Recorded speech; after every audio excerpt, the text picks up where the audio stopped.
자, 오늘 우리 한자와 성경 시즌 2입니다. 박수! 자, 첫 번째 우리가 나눌 고사성어는, 우리가 오늘 나눌 첫 번째 고사성어는 상선약수예요. 이 약수는 그 약수가 아니야. 주어가 약수터 약수가 아니고, 이 약은 뭐뭐와 같다. 최상에서는 뭐와 같다? 물과 같다. 자, 여러분, 부자 청년 법관이 와서 내가 어떤 선행을 하면은 영생을 얻으리까 했을 때 예수님의 대답이 뭐였죠? 선하신 분은 오직 뭐다? 한 분이다. 이 말씀은 뭐를 의미할까요? 오직 선하신 분은 한 분이다. 이 말씀은 뭐를 의미할까요? 다시 질문할게요. 선행을 통해서 악의 문제를 해결할 수 있을까? 내가 악을 이만큼 저질렀어요? 그럼 내가 선행을 하나 하고 하면 악이 이만큼 탕감돼. 될까요? 예를 들어서 내가 마피아야. 사람도 죽이고 마약도 밀매하고 나쁜 짓 많이 했어요. 근데 돈은 엄청 벌었어요. 그럼 내가 이 돈에 피가 묻었어. 어떡해? 그래서 절 하나 만들고 교회당 하나 짓고 고아원 하나 짓고 그러면 내가 살인하고 마약 밀매하고 한 게 다 도말되나요? 근데 사람들이 그렇게 생각해요, 안 해요? 그렇게 생각하도록 만든 게 누구예요? 누구예요? 종교 지도자들이지. 그렇죠? 뭐 많이 하라고? 기부 많이 하라고. 헌금 많이 하라고.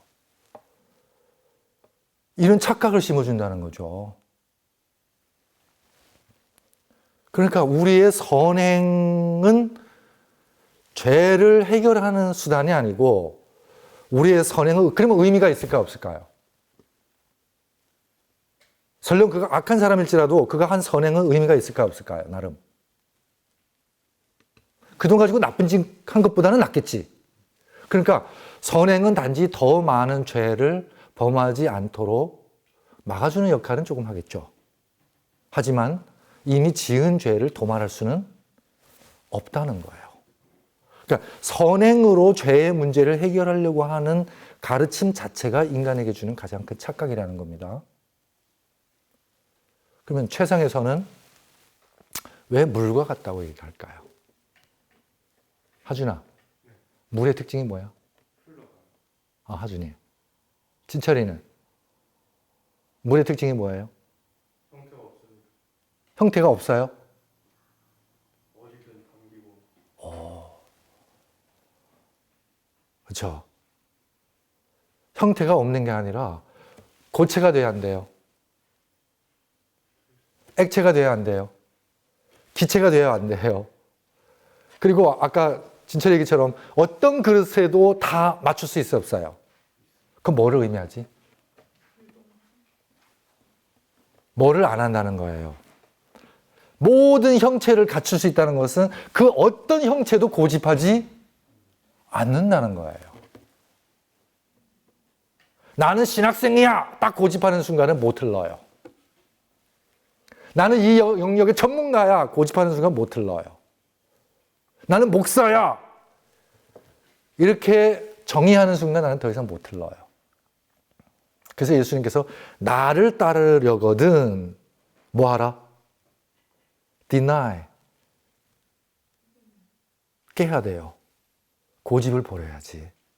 그래서 그 고집을 버리는 대표적인 사람이, 그래서 예수님께서 여인이 난 자 중에 이보다 클 자가 없도다 하고 평가했던 분이 누구죠? 침례 요한이죠. 너는 누구냐? 너는 메시아냐? 뭐라고 해요? 아니다. 너는 엘리야나? 아니다. 너는 선지냐? 아니다. 너 뭐냐? 나는 광야에 외치는 소리일 뿐이다. 그렇죠? 그분을 위해서 오실 자의 길을 예비하는 자다. 여러분, 자기 일을 끊임없이 부정하는 사람만이 그 아닌 것을 까고 깔 때에 궁극적으로 내가 누군지를 찾는 거예요. 그게 디나예요. 자, 물의 속성 얘기했습니다. 물은 끊임없이 흘러요. 그 어떤 형태하고도 모양을 같이 할 수 있어요. 그래서 하나님은 하나님이지만은 인간 세상으로 흘러 들어왔을 때는 인간과 똑같은 형체를 취한다는 거죠. 자, 그러면 질문할게요. 물은 그릇이 바뀌면 물의 속성도 바뀌나요? 물은 여전히 뭐예요? 물이죠. 그러니까 하나님이 인간 속에 인간처럼 형태를 맞춰줬지만은 하나님의 속성은 여전히 하나님의 속성이 있다는 거예요. 물이 그릇과 똑같은 형체를 취했다고 물이 간장되는 게 아니잖아요. 그렇죠? 그리고 물은 그렇게 형태를 여럿으로 취할 수 있었던 것은 뭐예요? 그 어떤 형체도 고집하지 않는다는 거죠. 그래서 낭떠러지 앞에서 주저하지 않아요. 깊은 곳에서 머뭇거리지 않아요. 같이 깊어져요. 그렇죠? 그리고 넓은 데 가면은 넓어지고 좁은 데 가면은 좁아지고 급한 데 가면 급해지고 느슨한 데 가면은 느슨해져요. 그렇죠? 그래서 오늘 한자어 성경 시즌 2 첫 시간의 테마가 물이에요. 물에 관한 고사성어예요. 그래서 이 상선약수는 노자라는 사람이 도덕경에서 한 얘기인데 이게 고사성어가 됐어요. 근데 성경에도 똑같은 얘기가 나와요. 고집 안 하니까 부드러워요. 물 부드럽습니까? 부드럽죠. 그래서 마태복음 5장 5절에 함께 읽어볼까요? 시작. 온유한 자는 복이 있나니 그들이 땅을 기업으로 받을 것이며. 자, 그래서 온유. 자, 온자에 무슨 변이 들어가죠? 삼수변이 들어가요. 그래서 이 부분이 그릇 명자예요. 여러분 욕조 한번 생각해 보세요. 욕조. 욕조에다가 따뜻한 물 받아놓고 사람이 그 속에 누워있다고 한번 생각해 보세요. 생각만 해도 기분이 좋죠? 이게 따뜻한 온자예요. 그러면 우리가 누군가에게 이렇게 따뜻하고 편한 존재가 될 수 있을까요? 마치 욕조에 받아놓은 물처럼요. 그래서 내가 욕조에 이렇게 누우면은 나는 편안하잖아요. 그렇죠? 그리고 한 30분이든 뭐 20분이든 욕조에서 목욕 다 하고 나가면은 뭐만 남기고 가요? 그렇죠? 오물만 남기고 가잖아요. 오물만. 근데 그걸 다 받아준다는 거죠. 다 받아준다는 거죠.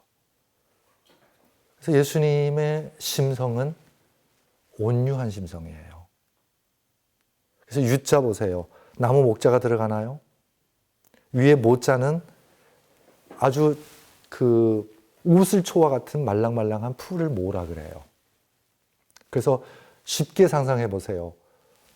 버들나무 가지 한번 상상해 보세요. 바람이 불면 이렇게 휘청휘청 휘날립니까? 꺾여요, 안 꺾여요? 안 꺾여요. 왜? 부드러우니까. 그래서 여러분, 되게 상처받고 꺾이는 것들은 다 강인한 것들이에요. 그래서 야구 방망이 강인합니까? 부러져요. 그렇죠? 그러니까 내가 왜 쉽게 부러지느냐? 자꾸 꺾이느냐? 그리고 나도 상처받고 상대방에게 상처 주느냐? 우리가 가만히 생각해 보면은 우리가 너무 강해요. 사실 제일 강하신 분이 누구세요? 예수님이잖아. 근데 그분은 뭐처럼 부드럽고 유약하게 보여요. 양도 아니고 무슨 양? 어린 양이에요, 여러분. 그만큼 힘을 빼신 분이에요. 아시겠죠? 그러니까 힘이 들어가면은 여러분 운동선수들이 몸에 힘이 들어가면은 뭐 하기 쉬워요? 다치기 쉬워요. 근육을 다친다는 거죠. 그렇죠? 그래서 운동선수의 모든 동작의 기본이 뭔지 아세요? 골프를 치든 테니스를 치든 힘 빼는 거예요. 힘 빼는 거. 힘 빼야 동작이 나오거든요. 인생도 마찬가지라. 우리 신앙도 마찬가지라는 거죠. 가장 능력 있는 하나님 앞에서 힘센 척하지 말자는 거죠. 힘을 빼는 거예요. 자, 그래서 물이 모든 곳에 흘러 들어가고 모든 것을 촉촉하게 적시고 모든 만물을 소생시키는 힘이 있어요, 없어요? 그러면서도 자신의 이 자취는 다 감추면서 만물은 소생시키는 그런 덕을 갖고 있다는 거죠. 그래서 노자가 이렇게 보니까 세상 만물 중에 도에 비유할 수 있는 가장 근접한 사물이 있다면 그것은 바로 물이다. 그래서 최상의 선, 도죠. 도는 뭐에다 빗댈 수 있다? 물에다 빗댈 수 있다. 만물을 인택하게 하고 고집하지 아니하고 끊임없이 흐르면서 그러면서 자신의 공로와 자취는 감추면서 공로는 주장하지 않는, 다투지 않는 그런 미덕을 갖고 있는 물이 도에 가깝도다. 이렇게 표현한 고사성어가 뭐라고요? 상선약수예요. 자, 그러면 물이 흐르죠. 의준 씨, 물 어떻게 흘러요? 졸졸졸졸. 자, 물은 아무 방향 없이 흘러요? 방향이 있어요? 흐르는 방향대로. 그러니까 아무것도 없으면 잘 모르겠습니다. 자, 물의 성향이 있어요. 재우 씨, 물의 성향이 있어요, 없어요? 낮은 곳으로 흐르는. 맞습니다. 물은 항상 어디로 흘러요? 낮은 곳으로 흘러요. 그래서 물은 모든 낮은 곳을 메꿔주면서 뭐를 찾죠? 수평을 찾아요. 물이 제일 평해요. 그래서 수평이라 그래요. 그래서 여러분, 뭐 건물 질 때 뭐 이렇게 수평 찾을 때 수평이가 있죠? 그 계기. 그럼 안에 그 액체가 있죠? 그거로 수평 찾잖아요. 그렇죠? 자, 물은 높은 데서 낮은 데로 흘러요. 그러면 창세기 보세요. 천하 모든 물이 어디로 모이라? 낮은 곳으로 모이라고 하시죠. 그때 물의 성향이 부여된 거예요. 여러분, 우주선에서는 물이 낮은 곳으로 안 흘러요. 이해되셨어요? 그래서 물의 성향이 부여되는 순간이에요, 그게. 자, 그러면 이 물의 성향이 있듯이 우리의 본성도 성향이 있을까요? 자, 물의 본성은 높은 데서 낮은 데로 흐르는 거죠. 그러니까 물은 내가 방향을 조정해서 이쪽으로 흘러야지 하고 흐른 물은 없어요. 근데 뭐를 따라가다 보니까 높은 데서 낮은 데로 흐르는 물의 본성을 따라다 보니까 방향이 생겨야 안 생겨요? 그럼 천하 모든 물은 다 어디로 향하죠? 동서남북 각 곳으로 흐르는 물이 다 있지만 지세에 따라서 하지만 결국은 다 어디서 모입니까? 바다에서 모이잖아요. 그럼 우리가 바다를 나눴습니까? 안 나눴습니까? 태평양, 대서양, 인도양 이렇게 나눴죠. 근데 그거는 우리가 그냥 이해하기 쉽게 해서 나눈 거지만 결국 걔네들은 구분이 있어요, 없어요? 지구에서 이 모든 바다는 하나예요, 아니에요? 하나라는 거죠. 그러면 땅 위의 강들과 바다들은 연결되어 있어, 안 연결되어 있어요? 그럼 결국은 천하의 모든 물은 다 하나입니까? 다 하나예요. 누가 분별하는 거예요? 우리가 분별하는 거예요. 강은 강. 그러니까 우리의 삼육대학의 제명호수도 뭐와 연결되어 있어요? 알고 보면 바다와 연결되어 있다는 거예요. 아시겠죠? 그러면 저와 여러분도 사실은 다 연결되어 있다는 거예요. 다 각자 하나하나잖아요, 여러분. 그렇죠? 저 중국에 있는 태호랑 이 삼육동에 있는 제명호 따로따로잖아요. 근데 지구라는 이 바다라는 큰 전체를 보면은 다 연결되어 있다는 거예요.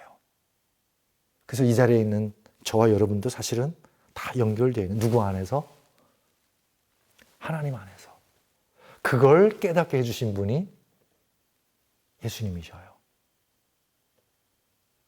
그래서 여러분, 우리가 전도한다는 것은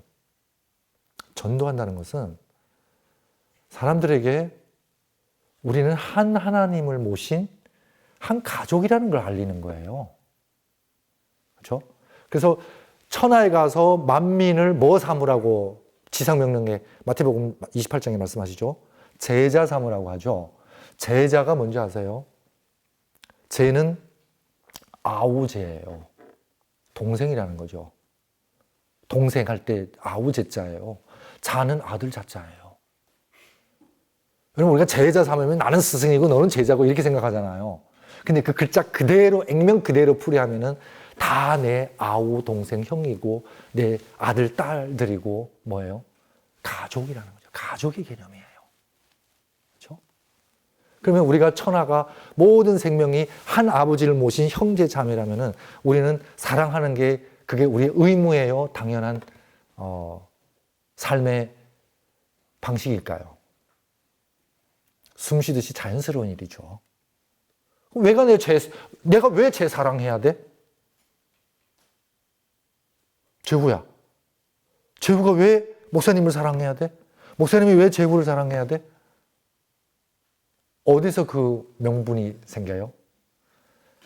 제후도 나도 한 아버지를 모신 형제야. 그건 입증하는 게 아니라 뭐 하면 돼요? 믿으면 된다는 거죠. 믿으면 우리는 이미 뭐예요? 형제 자매예요. 아셨죠?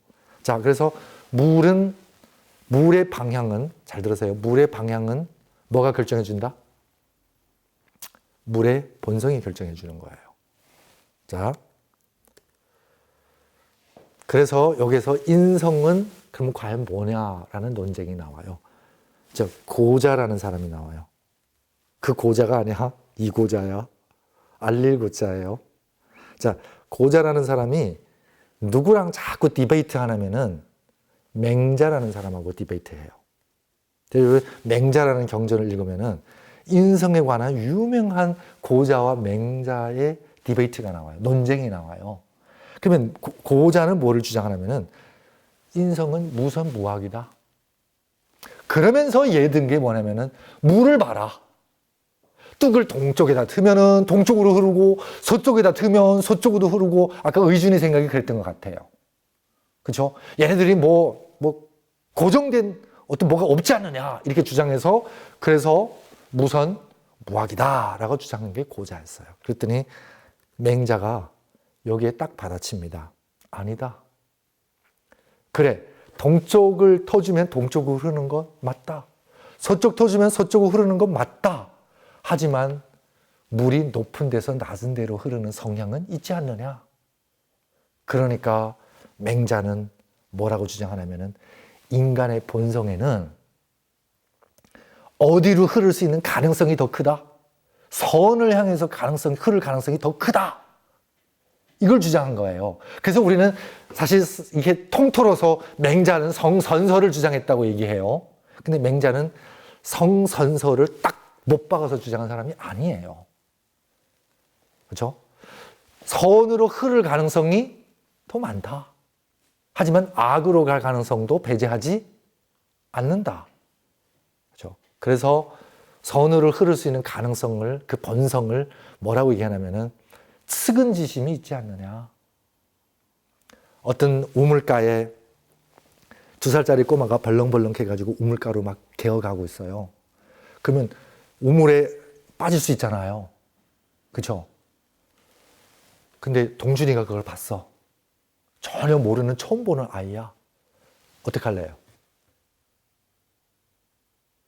조마조마해 안 해? 저거 빠질 텐데. 그러면서 가서 막아야 안 막아? 그 마음이 어디서 왔냐 그거예요. 모르는 사람인데. 그게 측은지심이다. 그렇죠? 그래서 측은지심. 그러면 나쁜 짓 하면은 나쁜 짓 하려고 할 때 왜 심장이 콩쾅콩쾅 뛰냐 그거예요. 혈압이 높아지고 어떤 사람은 막 긴장하면 막 화장실도 가잖아. 여러분 뭐 훔치려고 할 때 심장이 콩쾅콩쾅 뛰는 경험 있어요 없어요? 막 누구한테 화내고 욕하려고 할 때 혈압부터 높아지는 경험 있어요 없어요? 이거는 누가 가르쳐서 된 거예요? 그냥 우리가 그렇게 돼요. 그게 시비지심이다. 양심이 있지 않느냐. 그렇죠? 그리고 어르신 보면은 당연히 어르신 먼저 드세요 하고 어린애 있으면 양보해주고 사양하지 않느냐. 사양지심이 있지 않느냐. 그렇죠? 그 다음에 나쁜 짓 하면은 창피한 줄 아느냐. 왜 벌거벗고 거리 와서 안 뛰느냐. 수호지심이 있지 않느냐, 창피한 줄 알지 않느냐. 그럼 이 마음은 누가 심어준 거냐, 타고난 거냐, 타고난 거냐. 이걸 잘 길러주면은 인간의 본성은 어디로 갈 수 있다? 선으로 갈 수 있다. 이렇게 주장한 사람이 맹자라는 거죠. 근데 순자라는 사람이 나왔어요. 순자. 이 고자와 맹자의 인성론에서 이어서 순자라는 사람이 뭐라 그러면은 아니다. 인간의 탁월한 본성은 악한 것이다. 봐라. 애들 어렸을 때부터 거짓말 하지 않느냐. 어렸을 때부터 지꺼밖에 모르지 않느냐. 그렇죠? 정말 배고프면은 자식도 삶아 먹지 않느냐. 인간의 욕구, 기본 욕구는 동물과 다를 바 없다. 그래서 그건 악한 것이다. 하지만 그 악한 본성만 있는 게 아니라 인간에게는 또 사회적 본성이 있다. 그래서 교육받고 훈련받고 하면은 이 본능적인 자기밖에 모르는 이기적인 본능을 사회적인 본성으로 뭐 할 수 있다? 그걸 커버할 수 있다. 그래서 이 사회적인 본성을 위라고 얘기했어요. 위. 그렇죠? 우리는 순자는 성악설을 주장한 사람이라고 얘기하죠. 사실 순자는 성악설을 주장한 사람이 아니라 성에는 악한 면도 있고 뭐예요? 그 악한 면을 보완할 수 있는 사회적 본성도 있다고 주장한 사람이에요. 그러니까 우리가 평소에 그냥 귀동냥에서 들은 뜻하고 이 사람들의 본래 주장하고 상거가 있어요, 없어요? 상거가 있는 거예요. 그러니까 여러분 항상 성경을 공부하시든지 말씀을 들으시든지 귀동냥으로 들은 것은 반드시 확인하세요. 아시겠죠? 귀동냥으로 들은 것은 반드시 확인하세요. 특히 우리의 영성과 생명에 관련된 기별은 더더욱 뭐 해야 돼요? 더더욱 확인하셔야 돼요. 그랬더니 진짜 성악설을 주장한 친구가 나타나요. 누구? 한비자예요. 한비자. 이 사람이 뭐라 그러면은 인간은 믿을 존재가 아니다. 기화만 되면 이기적이고 기회만 되면 나쁜 짓 하고. 그러니까 얘네들은 교육으로도 안 돼요. 뭐 해야지? 막강한 사회 제도를 만들어가지고 법으로 다스려야 된다. 그래서 순자가 뭐예요? 법가, 육아에서 법가로 과도하는 인물이었다면은 이 한비자야말로 진짜 성악설을 주장한 원조가 되는 거예요. 그래서 이 친구가 법가의 창시자가 돼요. 법으로 나라를 다스리되 제도적으로 다스려야 된다. 그래서 한비자의 사상을 받아들여서 막강한 나라가 된 나라가 진나라예요. 진시황의 진나라. 그래서 제도로 막강한 나라를 만들어가지고 육국을 멸하죠. 육국을 멸하고 진짜 천하 통일의 제국이 탄생하는데 그래서 그 제국의 시작하는 황제다. 그래서 진시황이에요. 그렇죠? 그 사람의 이름은 영정이었어요. 영정. 잉잉인가? 영정이라는 이름이었어요. 자, 그렇게 해서 인간의 본성을 이렇게 뭐 디베이트 했는데 여러분은 인간 본성이 어떻다고 생각하세요? 성경은 인간 본성을 어떻게 얘기하고 있죠? 네? 시안 씨. 성경은 인간 본성을 어떻게 얘기하고 있어요? 악하다고 얘기하죠. 죄인이라고 얘기하죠. 자, 여러분, 죄인이라고 얘기한 것은, 악인이라고 못 박은 걸까요? 아니면은 죄인은 뭔가 선할 수 있는 가능성을 품고 있는 존재예요. 여러분 어떻게 생각하세요? 시편 1편에 세 가지 사람이 나와요. 악인의 꾀를 쫓지 말며 죄인의 뭐라고 했지? 길을 따르지 말 것이며 거만한 자의 자리에 앉지 말지니라죠. 몇 가지 사람이 나와요. 악인, 죄인, 거만한 자. 그러면 악인과 죄인 뭐가 다르죠? 서원 씨, 악인과 죄인. 자, 우리는 죄인이에요, 악인이에요? 십자가 지실 때에 우편 좌편이 있었죠? 둘 다 죄인이었나요? 둘 다 죄인이었죠? 근데 우편의 강도는 뭐예요? 우편의 강도는? 회개했어요, 안 했어요? 그러면은 나중에 의인의 반열에 설까요, 그 친구는? 좌편의 죄인은 끝까지 예수님을 부인하고 회개 안 하죠. 그럼 뭐가 돼요? 악인이 되는 거예요. 그 죄인과 악인의 차이점이 알겠어요? 그러니까 우리는 마지막 한숨 남아도 우리는 죄인에서 의인이 될 은혜를 입은 존재라는 거죠. 누구의 은혜로? 십자가의 은혜로. 그 은혜를 보여준 게 바로 십자가 우편의 강도입니다. 저는 사복음서를 읽으면서 그 대목이야말로 복음의 극치예요. 그 강도마저도 구원을 받을 수 있다면 우리는 희망이 있어요, 없어요? 희망이 있다는 거죠. 진짜 희망이 있는 거예요. 자, 그러면 인간의 본성은 우리가 끊임없이 어디로 흐르죠? 태어나서부터 죽는 날까지 어디로 흘러요? 즉시 우리는 태어나는 순간부터 뭐 하기 시작하죠? 죽죠. 자, 죽음은 한 발 멀리 기다리는 존재예요? 아니면 우리랑 항상 같이 있는 존재예요? 근데 우리는 마치 죽음은 우리랑 상관없는 것처럼 살잖아요. 특히 젊은 나날에는, 그렇죠? 목사님이 한 55학년 3반쯤 되니까 세월이 흐르는 게 그렇게 아깝더라고요. 그렇죠? 젊었을 땐 그걸 몰랐어요. 청춘은 가장 사치스러운 거야. 왜? 그 소중한 시간들을 그냥 막 쓰잖아. 청춘은 가장 사치한 거예요. 자, 죽음으로 주구장창 흐르잖아요. 근데 그거는 원래 하나님이 만드신 우리의 본성인가요? 일그러진 본성인가요? 일그러진 본성이잖아요. 그러면 끝내 흐르다 천하의 모든 죄인들이 모이는 그 웅덩이가 어딘지 아세요? 그 웅덩이가 골고다예요. 아시겠죠? 잘난 놈, 못난 놈, 있는 놈, 없는 놈, 결국은 다 어디 가서 집합. 골고다에서 집합하는 거예요. 아시죠? 근데 우리가 집합하는 우리 운명의 그 웅덩이에 예수님이 가셔서 영원한 생명으로 가는 물줄기를 터주셨다는 거예요. 거기서 전기가 생기는 거예요. 변화가 생기는 거예요. 여러분, 제가 굉장히 감명 깊었던 사진 중에 하나가 불도저라는 이름의 사진이에요. 여러분 보셨을 거예요. 금방 말라버릴 듯한 이 웅덩이에 올챙이들이 가득 있는 거예요.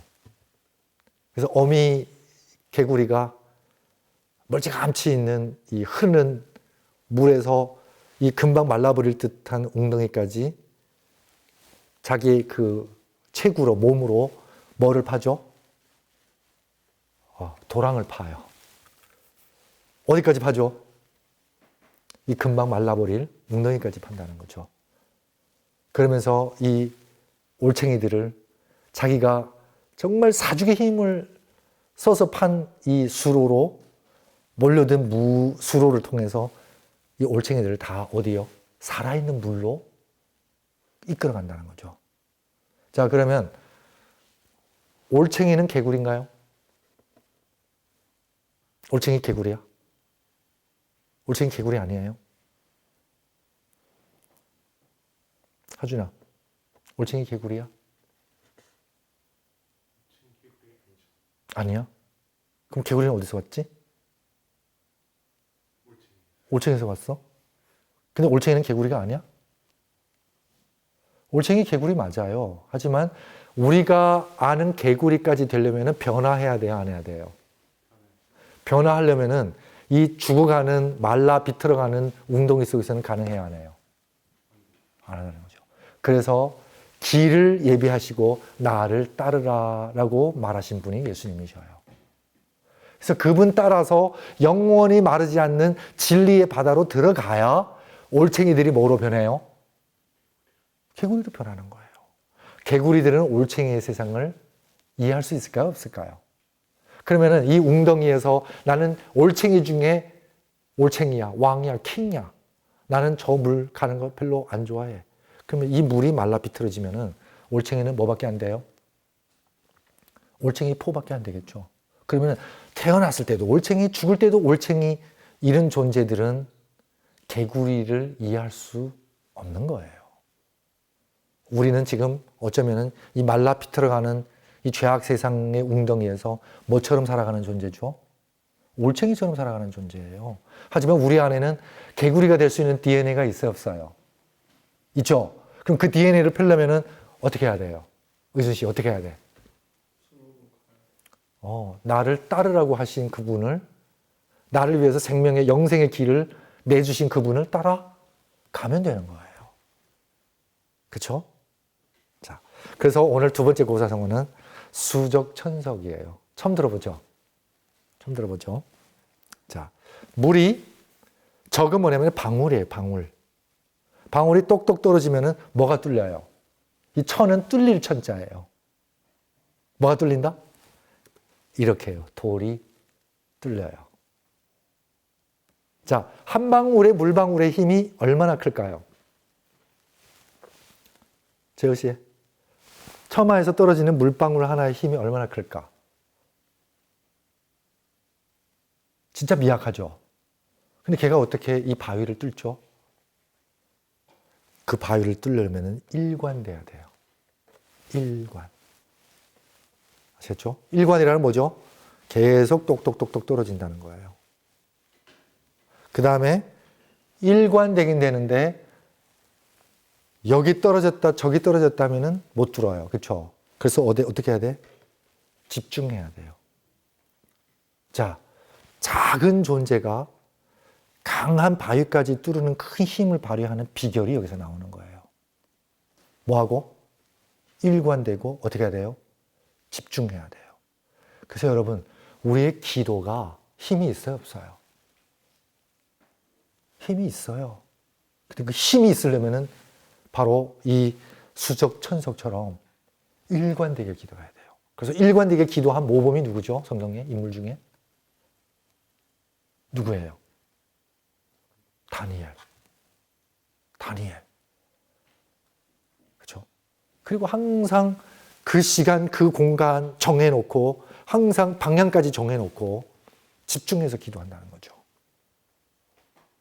그때 그 기도는 힘이 나요. 여러분 공부할 때도 마찬가지예요. 요즘 우리가 핸드폰, 스마트폰이 우리 손에 쥐어지는 그 순간부터 우리의 이목구비는 더 이상 집중이 어려워진 존재가 됐어요.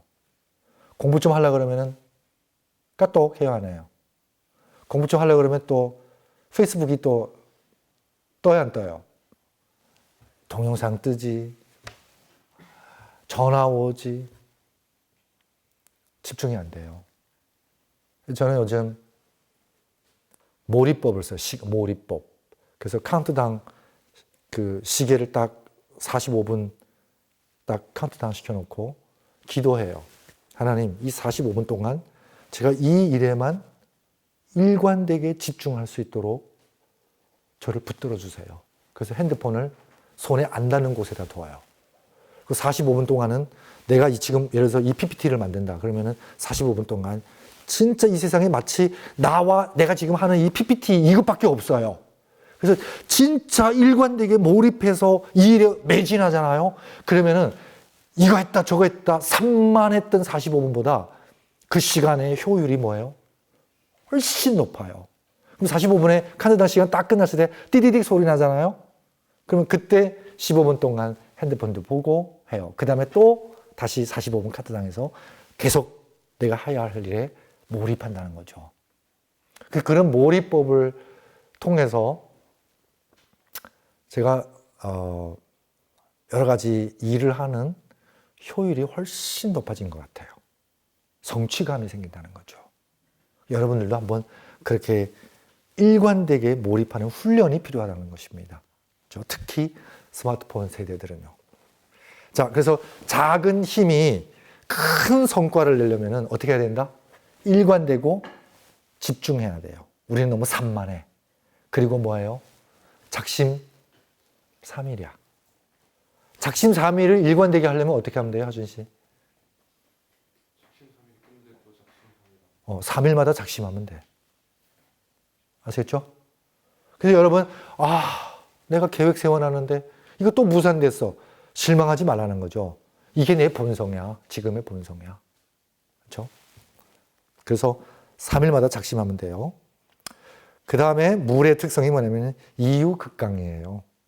부드러운데 힘이 세다는 거죠. 마치 뭐예요? 수적, 천석처럼요. 여러분, 파문이 생겼어요? 안 생겼어요? 지금 수면에. 뭐를 던지니까? 돌을 던지니까. 파문이 생기죠. 여러분, 아무리 고상한 사람도, 아무리 영성 있는 사람도 싫은 소리 좋아할까요? 안 좋아할까요? 욕하면 어떻게 될까요? 파문이 생겨 안 생겨요? 생기잖아요. 화나잖아. 근데 이 파문은 영원해요? 아니면 시간이 흐르면 다시 평정으로 돌아와요? 네.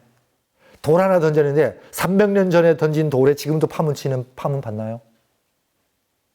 여러분, 근데 우리는 왜 5년 전에 누가 한 말 한마디에 지금도 울렁거려요? 그럼 그 돌이 일으킨 파문이에요? 내가 일으킨 파문이에요? 누가 일으킨 파문이에요? 내가 일으킨 파문이라는 거죠. 그건 진짜 파문이 아니고 내가 만들어낸 파문이라는 거죠. 내가 만들어낸 파문 가지고 또 누구 원망해요? 5년 전에 돌 던진 사람 원망해요. 그러면 이 파문이 해결될까요? 안 해결될까요? 엉뚱한 데서 원인 찾으니까. 장본인은 누군데? 난데. 자, 그래서 물에다 돌을 한번 던져보세요. 물은 파문은 생기지만은 상처는 안 남아요. 자, 그래서 상처는 남지 않아요. 왜? 재호 씨, 왜 상처 안 남아요?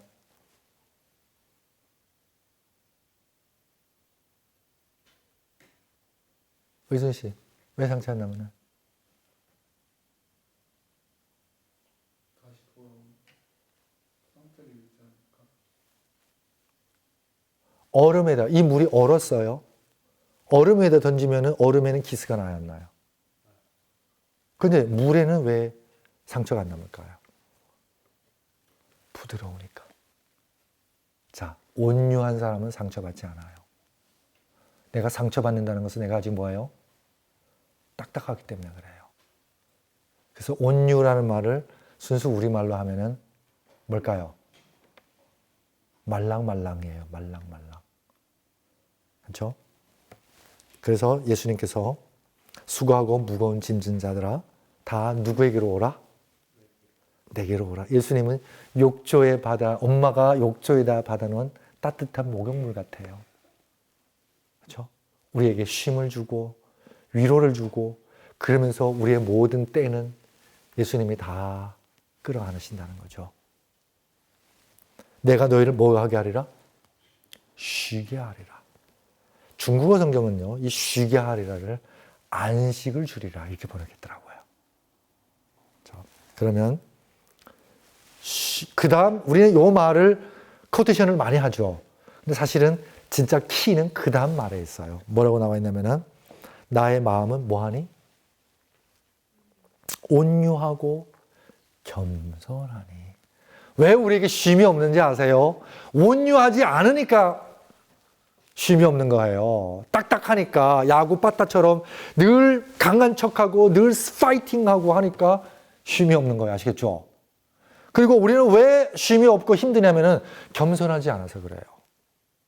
우리는 겸손한 척해요. 왜 겸손한 척한지 제가 말씀드릴게요. 오늘 아침에 시연이 우리 서원이랑 줌할 때 우리가 잠시 나눴지만 예수님의 겸손은 제자들이 발을 씻겨주는 거잖아요. 그렇죠? 여러분 다른 사람의 발 씻겨줄 수 있어요? 제자로 계실 때 말고 제자로 계실 때 말고 누구의 발 씻겨봤어요? 응? 동준 씨 누구 발 씻겨봤어요? 제자로 계실 때 말고. 하준이는? 없어. 자, 그러니까 세속 예식은 그냥 예식일 뿐인 거예요. 아시겠죠? 만약 진짜 세속 예식의 참 뜻을 깨달았다면은 아마 엄마의 발을 씻겨줬을지 몰라요. 아마 요양원에 할아버지 할머니들의 발을 씻겨줬을지 몰라요. 그렇죠? 안식 오후에 세수대야 들고 병원에 가서 병상에 외롭게 누워있는 환자의 발을 씻겨줬을지 몰라요. 예수님이 제자들의 발을 씻겨주는 것은 예수님이 낮추시잖아요, 몸을. 예수님이 몸을 낮춘 것은 예수님의 겸손의 시작일 뿐이에요. 우리는 몸을 낮추면 겸손이라고 생각해요. 그렇죠? 근데 예수님의 겸손은 몸을 낮추는 게 겸손의 예수님의 겸손의 시작일 뿐이에요. 예수님의 겸손은 자신을 낮춤으로써 제자들을 높이려고 했던 거예요. 우리는 겸손하게 보이지만은 다른 사람이 나보다 높은 거를 허락 안 해요. 허용 못 해요. 너 나보다 학점 더 받았어? 너 나보다 교수님한테 더 칭찬 들었어? 그걸 허용 못 하는 거예요. 아시죠? 그러면 그거는 내가 몸 낮춘 거는 결국 다른 사람이 위에 있고 싶은 제스처일 뿐이에요. 그래서 내가 그걸 겸손한 척이라고 얘기하는 거예요. 그럼 여러분 참된 겸손이란 뭘까요? 아량이 참된 겸손이란 뭘까요? 예수님이 몸 낮추는 것은 제자들의 발을 씻겨주는 것은 예수님의 겸손의 시작이었다면 참된 겸손은 뭘까요? 어디서 완성될까요?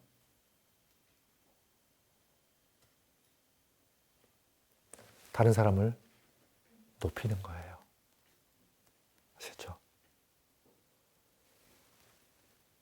무대에 혼자 스포트라이트 다 받지 말고 혼자 매일 주연하지 말고 혼자 매일 박수갈채 받지 말고 나 때문에 한 번도 무대에 오르지 못한 형제를 보라는 거죠. 그러면은 이번에는 네가 해. 그렇지? 그래서 다른 사람에게도 기회 한번 줄 아는 사람이 겸손한 사람이라는 거예요.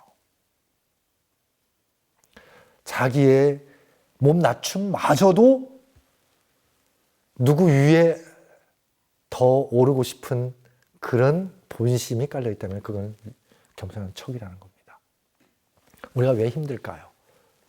강한 척하기 때문에. 겸손한 척하기 때문에 힘든 거예요. 예수님께 오면은 우리는 어떤 심성을 얻게 되죠?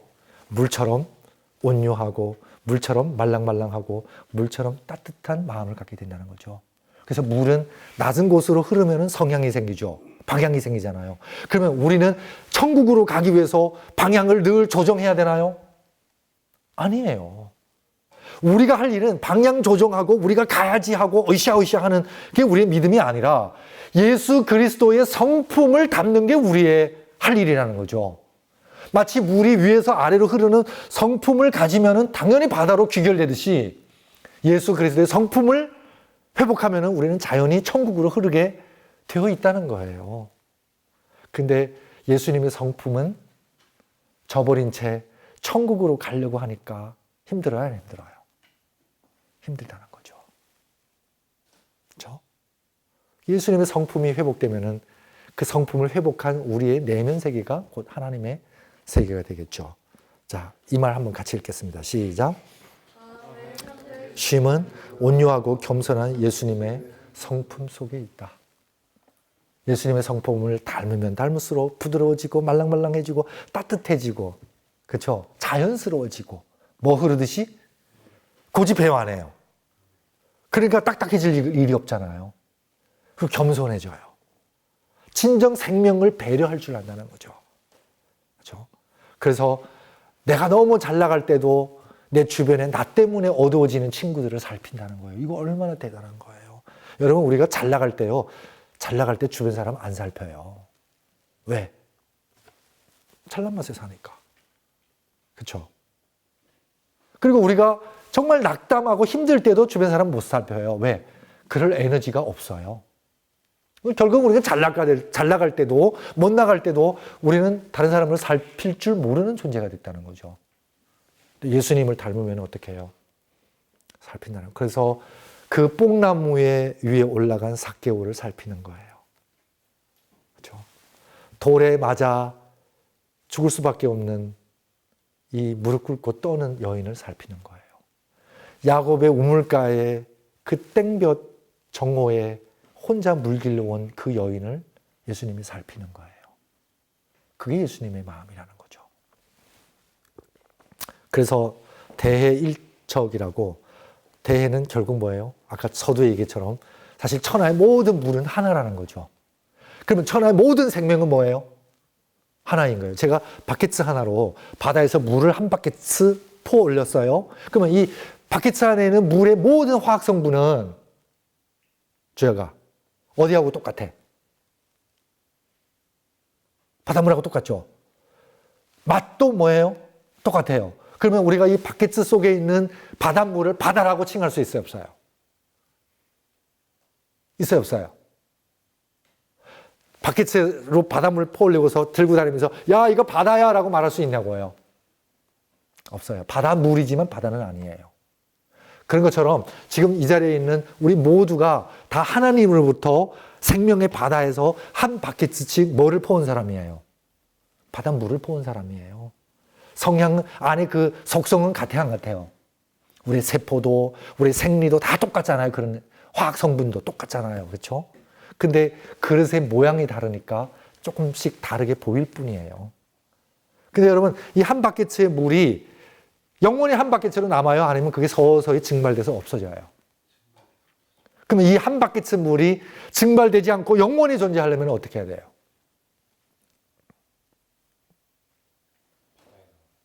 다시 바다로 돌아가야 되죠. 근데 바켓스가 바닷가면은 모르지만은 우리가 산 속에 있으면은 이 물을 어디다 부으면 돼요? 그냥 졸졸졸졸 흐르는 시냇물에다 부어버리면 돼요. 그러면은 이 바켓스의 물은 자아는 없어져요, 안 없어져요? 없어지죠. 근데 그 없어진 자아가 어디 안에서 하나 된 거예요?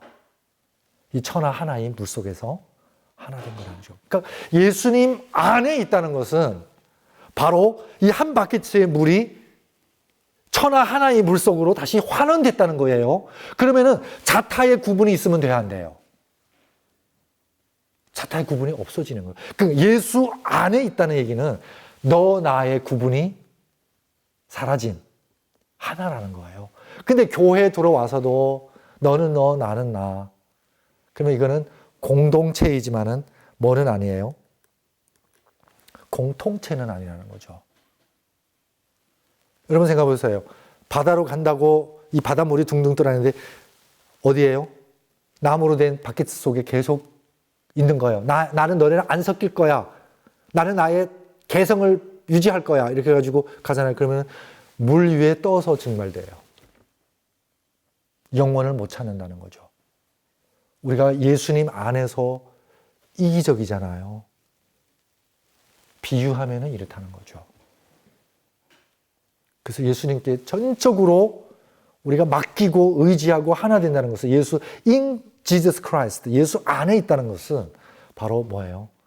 이 바켓의 물을 바다에다가 물속에다 쏟아서 하나가 된다는 거예요. 그걸 뭐라고 하죠? 공동체에서 어디로 간다? 공통체로 가는 거예요. 그래서 우리 몸이 공통체예요. 이 혈관 한 곳도 막힌 곳이 없어요. 그렇죠? 한 곳이라도 막히면 어떻게 될까요? 죽지는 않지만은 중풍이 오든지 심장마비가 오겠죠. 그럼 그 막는 그 현상을 뭐라고 해요? 우리 간호학과 정하령 씨. 혈관을 막는 게 그게 뭐예요? 1학년이라 아직 거기까지 공부 안 했구나. 그걸 혈전이라고 해요. 혈전. 혈전. 그럼 급성 혈전은 어떻게 해야 돼요? 빨리 제거해 줘야 되죠. 그래서 사도시대 때 다락방에서는 120명이 공동체였잖아. 근데 성령이 임하니까 공동체가 뭐가 된 거예요? 공통체가 된 거예요. 공통체가 되니까 힘이 있어요, 없어요? 어마어마한 힘이 생긴 거예요. 근데 그 공통체로 가는 길에 급성 혈전이 생긴 거예요. 누구예요? 아나니아와 삽비라예요. 즉 이기심이죠. 이기심. 빨리 제거해야 돼, 안 해야 돼? 빨리 제거한 거예요. 그렇죠? 자, 그래서 바다는 모든 물주기를 받아주죠. 그래서 이 바다가 받아줄 때는 분별 없이 받아줘요. 무분별. 흐린 물, 흙탕물, 심지어 똥물까지도 다 받아줘야 안 받아줘요? 분별 안 한다는 거죠. 그 교회에 흘러 들어오는 모든 생명을 분별하면 돼야 안 돼요? 안 된다는 거예요. 천하 모든 생명이 다 무분별하다는 거 깨달아야 돼, 안 깨달아야 돼요? 그래서 누가 제일 분별을 많이 해요? 기독교인들이 분별을 제일 많이 해요. 쟤네들은 우상 숨기는 사람들이야. 지옥 갈 사람들이야. 쟤네들은 하나님 안 믿는 사람들이야. 세속적인 사람이야. 이방인이야. 분별한단 말입니다. 아니에요. 언제 분별심이 사라지냐면은 천하 모든 생명이 다 누구의 자녀다? 하나님의 자녀다. 이런 눈으로 바라보는 게 누구의 시각? 예수님의 시각이라는 거죠. 그런 눈으로 생명들을 바라볼 때에 우리가 뭐처럼 품어줄 수 있어요? 바다처럼요. 그럼 바닷속에 흘러들은 물은 다 평등해집니까? 바닷속에서도 이렇게 구분이 있어 없어요?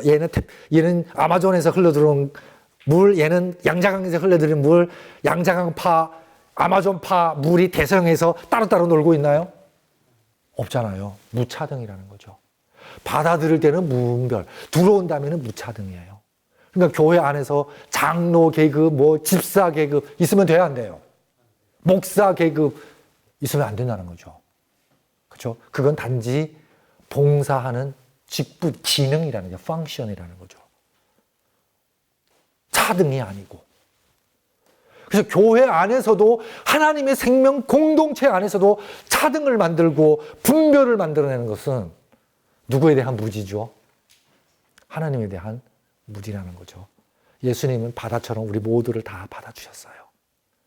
우리가 흘러 들어갈 수밖에 없는 썩는 물, 즉 골고다의 죽음의 물에서 우리를 어디로요? 생명의 물로 인도하셨다는 거죠. 근데 예수님의 생명의 바다 속에서도 우리가 아직 뭐하고 있어요? 밖에서 양동이들이 떠다닌다는 거죠. 그렇죠? 그러니까 부딪히는 거죠. 부딪히는 거죠. 그리고 내 양동이가 금이야, 나는 은이야, 나는 옥이야 하면서 차등을 둬야 안 둬요?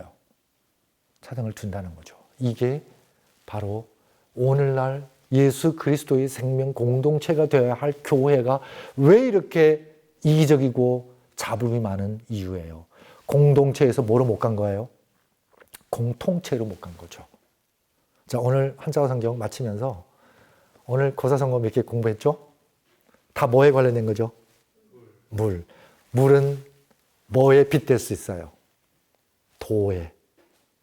그렇죠? 그래서 예수님도 나는 길이라고 말씀하실 때 예수님의 길을 따라가려면은 그 최선의 길을 따라가려면은 우리는 뭐만 하면 돼요? 뭐를 회복만 하면 돼요? 마치 물이 높은 데서 낮은 데로 흐르는 본성을 갖췄듯이 예수 그리스도의 성품을 닮으면 되는 거예요. 그 다음에 나머지는 알아서 가요. 아시겠죠? 근데 예수님의 성품을 저버린 채 우리의 의지로, 우리의 결심으로 가려고 하잖아요. 그럼 우리의 결심이 얼마나 나약하고 부질없는 건지 보여주는 게 바로 베드로의 맹세예요. 주님, 당신 죽으면 나도 죽을 수 있어요. 근데 예수님은 벌써 닭이 울기 전에 그 시공간만 다가오면 베드로의 이 마음이 바뀔 거라는 걸 예수님은 아시는 거예요. 그러니까 우리는 결심으로 예수님을 믿으면 베드로의 꼴이 되는 거예요. 그럼 뭐로 예수님을 따를까요? 반드시 깨달음이 있어요. 영적 깨우침. 그래서 기독교인들이 하나같이 깨우쳐야 할 깨우침이 있다면 바로 하나님은 우리 모두의 뭐다? 아버지예요. 모든 생명 물줄기가 흘러들어야 할 바다라는 걸 깨달으시면 돼요. 그래서 우리가 매일 기도하고 매일 감사하고 작은 일이에요. 그 작은 일이 뭐 같아요?